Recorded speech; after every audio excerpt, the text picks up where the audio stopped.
शिक्षकों के लिए जिन्हें उत्तर प्रदेश में अपने अधिकार के पैसों के लिए दौड़ाया जा रहा है, वादा कर कर भी इतना लाचार बना दिया गया है कि अब घर चलाने के लिए ये शिक्षक सब्जी बेच रहे हैं और मजदूरी कर रहे हैं।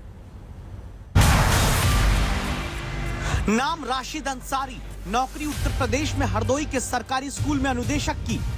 मजबूरी फल का ठेला लगाकर घर चलाना। लौकी, तरोई और तरबूज लेकर मंडी में जिन्हें बेचते आप अभी देख रहे, इनका नाम है मंजेश।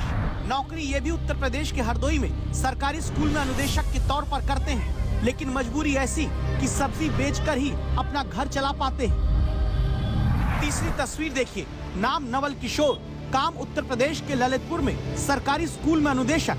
मजबूरी घर चला सके इसलिए ई रिक्शा चला रहे हैं। चौथी तस्वीर, नाम अर्जुन सिंह, काम उत्तर प्रदेश के मथुरा में सरकारी स्कूल में अनुदेशक। लाचारी, सरकार की वादा खिलाफी की वजह से चौकीदार बनना पड़ता है।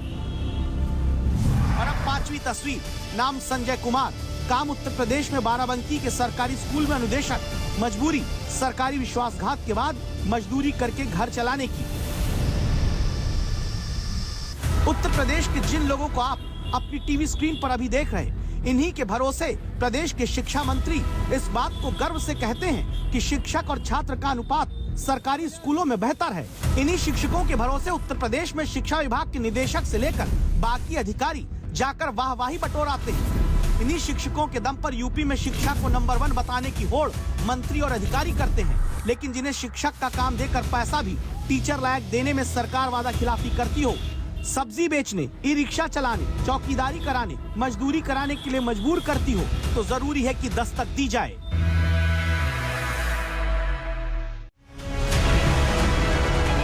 उत्तर प्रदेश में जुलाई 2013 से ऐसे स्कूल जहां 100 से ज्यादा छात्र हैं, वहां शिक्षक के तौर पर अनुदेशक रखे गए। इनका काम शारीरिक शिक्षा, कला और कार्यानुभव की शिक्षा देना तय हुआ था कि अनुदेशक हर महीने उत्तर प्रदेश में 7,000 रुपए पाएंगे।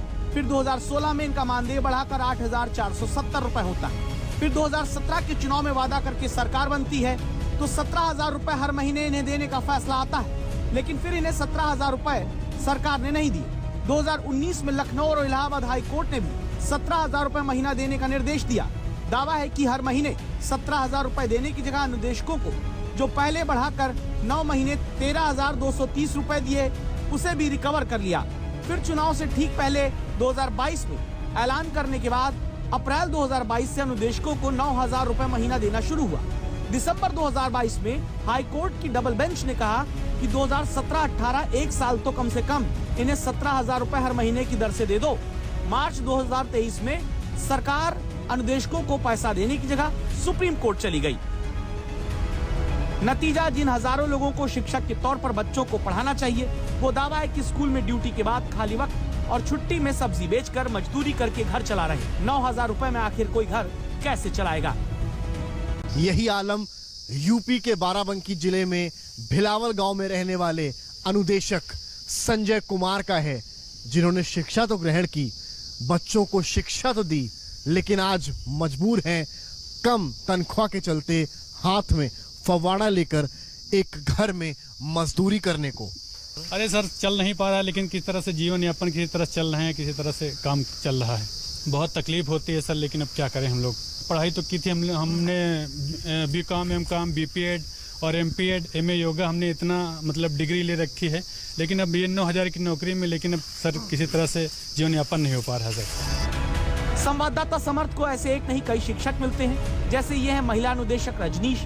बच्चों को स्कूल में पढ़ाने के साथ घर चलाने के लिए सिलाई मशीन पर हाथ चलाती हैं, गांव वालों को कपड़े सिल कर देती हैं। सवाल उठता है कि शिक्षकों को वादा करके पैसा देना जरूरी है या कोर्ट में दौड़ लगवाना? 17,000 देने का आदेश दिया, लेकिन सरकार उसको भी नहीं देना मुनासिब नहीं समझी और सरकार माननीय सुप्रीम कोर्ट में चली गई। हालांकि सरकार की SLP अभी वहाँ एक्सेप्ट नहीं हुई है। जब इन्हीं शिक्षकों के हक की दस्तक समर्थ ने शिक्षा विभाग पर दी, तो कैमरे पर बिना आए क्या जवाब मिला, आप सुनिए।